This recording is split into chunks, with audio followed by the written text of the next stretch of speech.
You were kind. You gave them the benefit of the doubt. You assumed they'd understand your silence. You believed they'd return the loyalty you gave freely, but they didn't. And when they crossed the line, what did you do?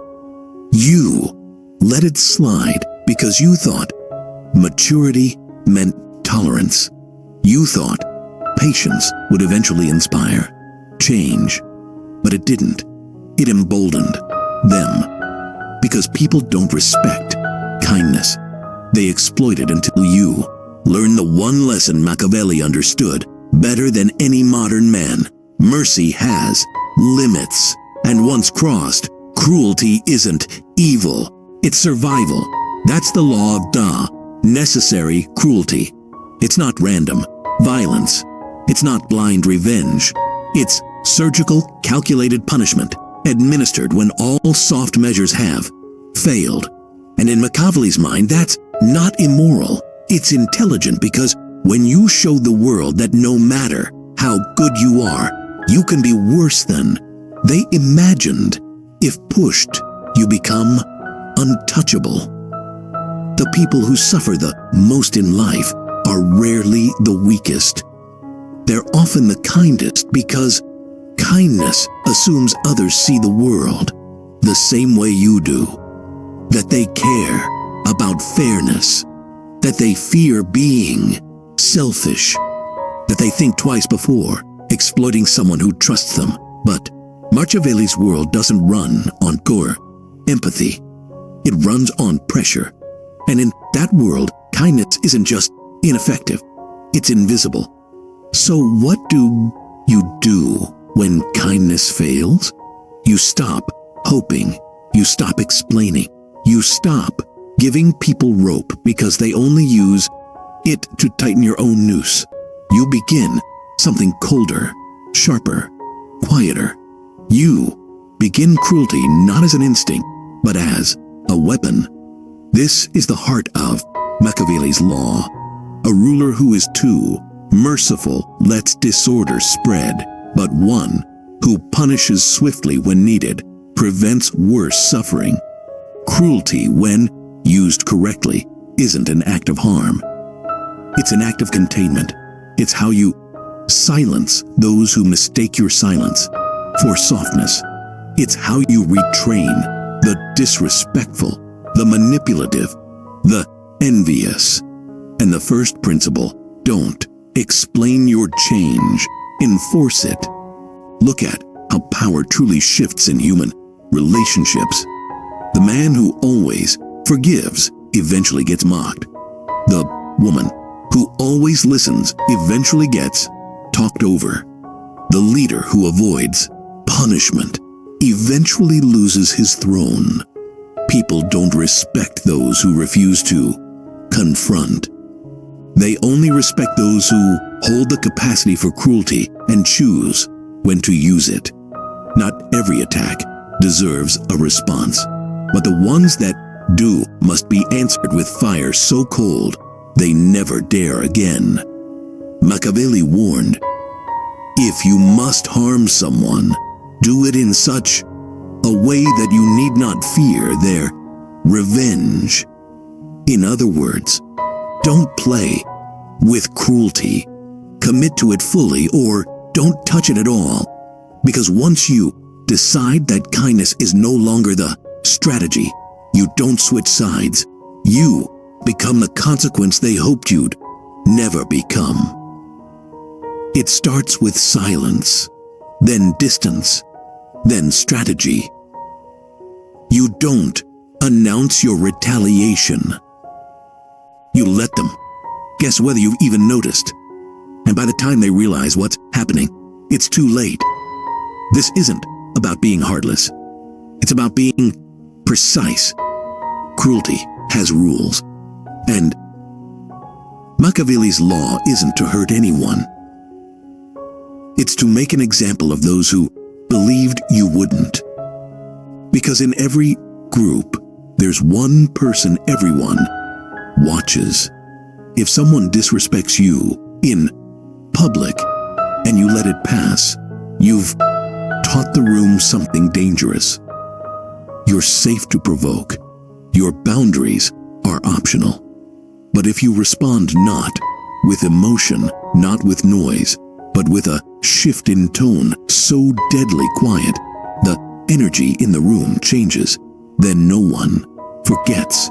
They may not like you, but they'll respect you because they'll see what you are now. The person who was kind until they weren't. That's the key difference. Cruelty that comes from insecurity is weak, but cruelty that comes from restraint, that comes from watching, giving chances, waiting only to be betrayed again, that cruelty becomes unforgettable. It marks people. It teaches them lessons no lecture ever could. It says, "This is what happens when you mistake my patience for powerlessness." Machiavelli's strategy isn't chaos. It's restoration, necessary. Cruelty doesn't destroy people for pleasure. It destroys the dynamic that was making you suffer. It says, "I tried. Kindness. You didn't understand. Now you'll understand this." Because in a world that tests your boundaries every day, there comes a time where being kind isn't just ineffective, it's dangerous. And if that day comes, there's only one. Move left. Use the law of necessary cruelty and make sure they never forget it. This applies when mercy threatens your authority. It begins innocently. A small insult, a forgotten favor, a joke that cuts deeper than they admit, and you tell yourself, let it go, be the bigger person. But Machiavelli would ask you something different. At what cost? Because in power dynamics, every act of mercy is interpreted not as compassion, but as calculation or worse, hesitation. If you're merciful once, people wonder. If you're soft. If you're merciful twice, they test your limits. And by the third time, they don't ask, they just take. This is why Machiavelli said, "It is much safer to be feared than loved when one of the two must be lacking." He didn't mean cruelty should replace all diplomacy. He meant that once your mercy count begins to threaten your perceived authority, mercy becomes a liability. You'll notice this most in group settings where power is unwritten, where everyone's watching, where no one says it aloud, but they're always calculating who's the strongest, who's the safest to target. And if they see that you never punish, never bite, never retaliate, they'll start to believe that your kindness isn't a choice, it's your only option. That's when you must act swiftly, without warning, without drama, not with words, but with distance, decision, detachment, and above all, finality. The cruelest move is often the cleanest one. Not anger, not yelling, but removing someone from your life like they never existed. When mercy threatens your authority, Machiavelli says, be feared in such a way that it does not breed hatred. You don't need to be brutal, just undeniable. Let your silence say this is what happens when you cross someone who gave you every chance. It also applies when silence encourages disrespect. Sometimes it's not one big betrayal, it's erosion.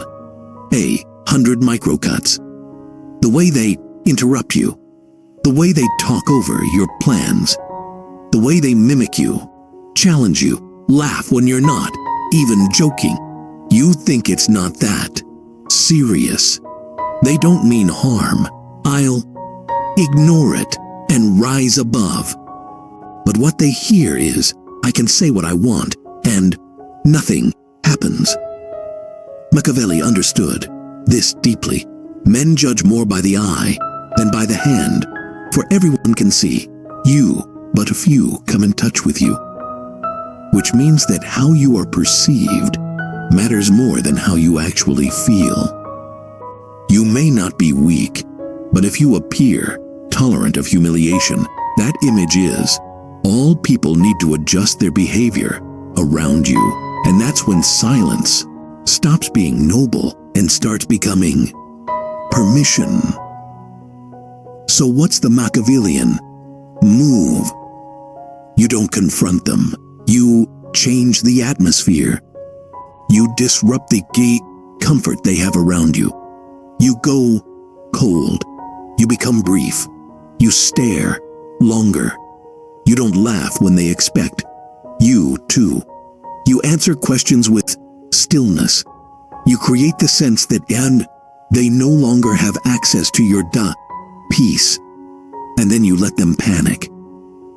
That's how cruelty works. When silence has failed, it's not an explosion.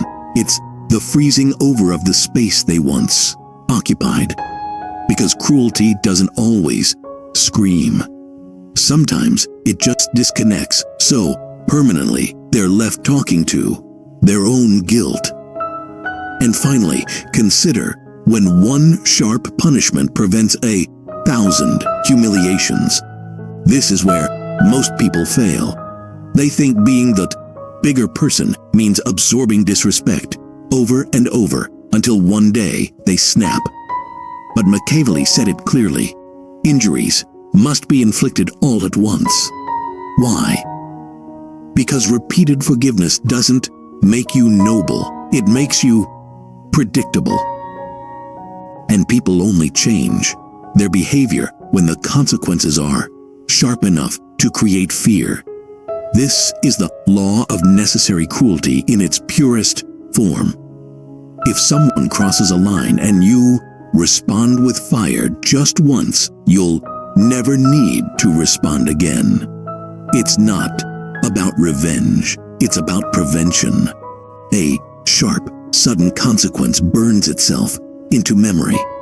They don't remember your lecture. They remember that the last time they disrespected you, they lost something they didn't think they would.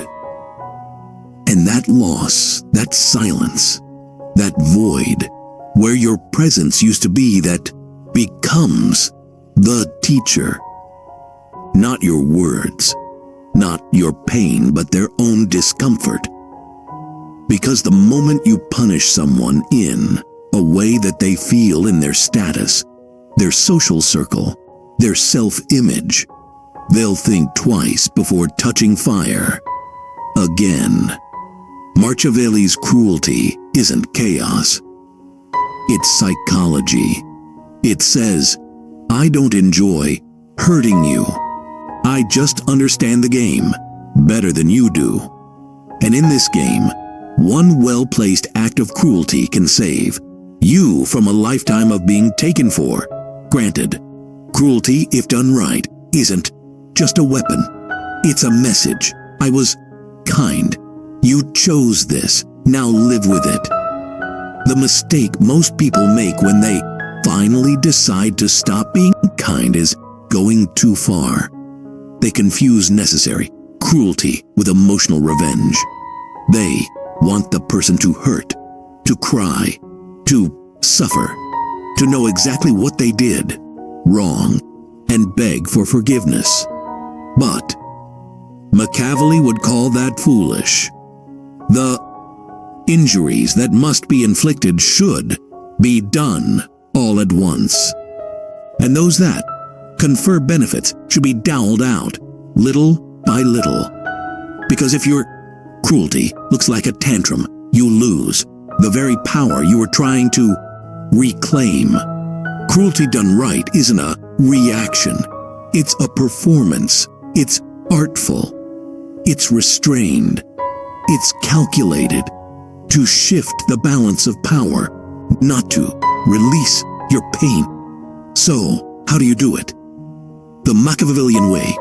You deliver cruelty in a way that leaves no blood, but all the damage. You sever without explaining. People expect closure. They expect you to sit down and tell them how they made you feel. They want to be included in your emotional process so they can either control the outcome or rewrite the narrative. So you deny them that. No confrontation, no speech, no rant, just a shift, a sudden, undeniable change in behavior that makes them feel like the room got colder. You reply, slower.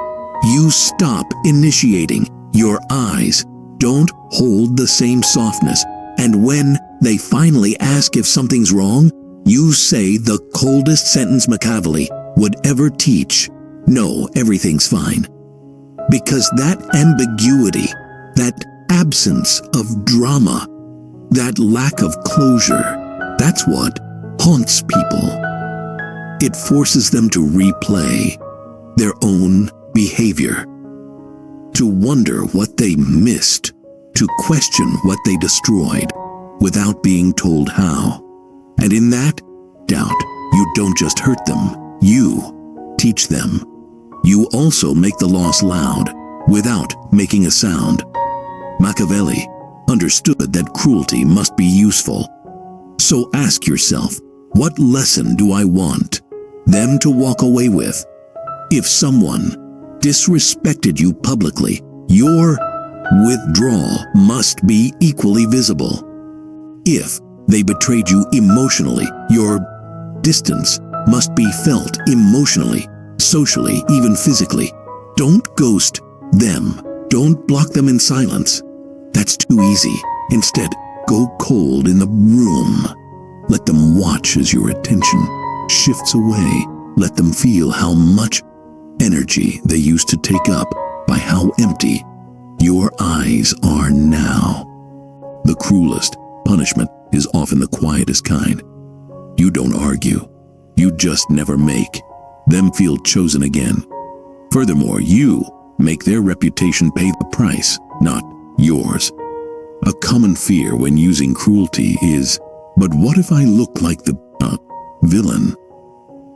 Machiavelli's answer, let them speak. Let them try to flip the story and say nothing. Why? Because the more they talk about you after being cut off, the more they reveal how much you meant. When you punish someone and remain calm, they expose themselves trying to prove you wrong. Your silence becomes the evidence of your strength. Their noise becomes the proof of their guilt. And Nari, when people ask what happened, you give them the most Machiavellian line of all. Nothing really. I just moved differently. You don't need to defend yourself. You don't need to convince others. You don't even need to attack their character. Because the truest form of cruelty is this. They destroy their own image, trying to destroy yours while you just watch. Quiet, composed, untouchable. This is what separates emotional revenge from necessary cruelty. Revenge is about what you feel. Cruelty is about what they remember. Machiavelli didn't believe in unnecessary enemies. He believed in memorable consequences, the kind of consequences that don't provoke retaliation because they're delivered with so much calm, precision, and confidence that people understand. If they can do this quietly, imagine what they do if pushed further. That's real fear. That's real respect. Cruelty, when done right, isn't the end of your reputation. It's the rebirth of a version of you they never thought you had the strength to become. The aftermath of cruelty is just as important as the cruelty itself. If you punish someone and then second-guess yourself, if you go silent and then check if they noticed, if you cut someone off and secretly hope they come back with tears, then the punishment was never real. It was performance, and they'll know it because cruelty to be effective must be followed by something rare. Stillness, no remorse, no checking in and no reopening the wound just to see if they're still bleeding. Machiavelli didn't believe in emotional maintenance after punishment. He believed in transformation. And if you've used necessary cruelty the right way, what comes next isn't reconciliation. It's rebirth. Firstly, you rebuild without softening. After you've enforced a consequence, there's always a temptation to ease the tension, to smile again, to soften the edges, to prove that you're still the same person, just a little more careful. But Machiavelli would warn, if you let someone believe you've returned to who you were, they will return to who they were. And that means the cruelty must create a permanent version of you, one they don't recognize, one they now fear because they can't predict. So when you rebuild after cruelty, you don't return to the old dynamic. You construct a new one entirely. You become less available. You listen more but speak less. You don't react to their efforts to test the temperature. You let them sit in the new silence, and you let it last. That is the true sting. Not the cut you delivered, but the revelation that the old you no longer exists. Secondly, you never apologize for holding standards. Cruelty becomes ineffective the moment you explain it, because explanations invite debate, and debate invites dilution. If someone disrespected you and you cut them off, you don't owe them an essay. You don't owe them a balanced perspective. What you owe them is nothing, and to the world, you owe even less. Let people wonder why you're colder now. Let them speculate why you don't smile as much. Let them feel the shift without ever being told what caused it. Machiavelli understood the game. He who causes another to become powerful ruins himself. If someone had the power to make you kind and then took advantage of that kindness, you have every right to evolve into someone they no longer benefit from. That's not cruelty. That's justice. Thirdly, you reinforce the aura of finality. This is what most people misunderstand about Machiavellian cruelty. It's not about creating fear through aggression. It's about creating finality through composure. This person didn't yell at me. They didn't threaten me. They just stopped completely. And that silence is louder than rage because it says, I don't need you. I don't miss you. And I don't care what you think. Finality creates two things: self-respect, because you finally acted on what you always knew, and mystique, because your refusal to re-engage forces them to live with the version of you that disappeared. That's how you become powerful, not by controlling others, but by showing them they can no longer control you. Machiavelli's version of recovery is not about healing wounds. It's about ensuring they never open again. Because if your kindness was taken for weakness and your cruelty was doubted, then the most powerful thing you can do is never give them a second chance to guess wrong. The mistake people make is emotional cleanup. They reach out to make sure the person didn't take it too personally. They ask if they went too far. They seek approval from the same crowd that let them down. That's not power. That's relapse. True power doesn't revisit the battlefield once. It's won. It builds a castle on top of the silence and watches. Quiet, unbothered, untouchable. Cruelty, when done right, doesn't need to be repeated. It echoes long after the punishment ends, long after the silence begins. The people who crossed you continue to feel it, not because you destroyed them, but because you left them alone with the version of themselves that caused the loss. This is the brilliance behind Machiavelli's law. He didn't use cruelty to show power. He used cruelty to restructure perception. People should either be caressed or crushed. If you do them minor harm, they will get their revenge. But if you them, there is nothing they can do. In today's world, this doesn't mean violence. It means psychological interruption so absolute that your absence becomes a mirror they can't look away from. Cruelty leaves behind uncertainty. You didn't tell them what the final straw was. You didn't broadcast your pain. You didn't give them a speech or an argument. You just shifted. And now they ask themselves, what did I do? Was it me? Can I fix this? The absence of certainty becomes a punishment more brutal than any outburst because they can't apologize for what they don't understand. They can't fight for what you won't define. They're stuck, guessing. And in that loop of self-questing, your image becomes bigger, colder, and more unapproachable than ever before. It also leaves behind isolation. When kindness disappears, the person who abused it doesn't just lose affection. They lose access to your energy, your time, with your presence. Suddenly, every interaction feels hollow.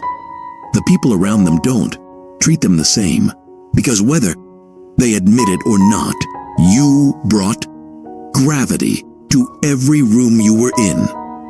Now, that gravity is gone, and they feel it, not with anger, but with regret. They remember how safe it felt to be around you. They remember how much they misunderstood your patience. And now, even if they're surrounded by people, it's not the same because your absence has a shape, and it leaves behind the fear of replacement. Cruelty forces them to imagine that someone else now gets the version of you they destroyed, that your attention has been rerouted, that your loyalty now belongs to someone more deserving, that your silence isn't just punishment, it's protection for someone new. And this drives people mad, because kindness, when withdrawn and redirected, becomes a weapon sharper than betrayal. It says, I'm not punishing you because I need revenge. I'm protecting myself because I know what you are now. That kind of detachment. It doesn't just hurt the ego, it humiliates it. The secret, you don't need them to know all this. You don't tell them. You don't check on them. You don't post cryptic things to make them curious. You let them sit in the silence. Let their mind do the work. Let their memory become the narrator of your cruelty. Because no one punishes better than the voice in someone's head. And when you refuse to feed the fire, that voice starts replaying everything. The missed signs, the overlooked kindness, the warnings ignored.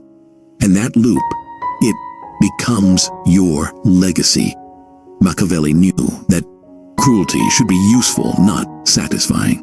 It's not about looking strong. It's about becoming unforgettable. The world doesn't respect people who get angry. It respects people who don't give second chances because they've shown what happens when you waste the first. That's why the most feared people are the ones who never raise their voice. They just leave quietly, completely, finally, and behind them, they leave a silence so profound, no apology could ever fill it. There is a moment when someone realizes they've lost you. Not just your attention, not just your affection, but the version of you that was still willing to forgive them. It's not dramatic. It's not loud. It's terrifying in its stillness. Because they finally see you as you are now. Untouchable, unreachable, uninterested in who they were. Because you've become someone they never believed you could be. That's the essence of Machiavelli's law. Not cruelty for the sake of pain, but cruelty that marks a turning point.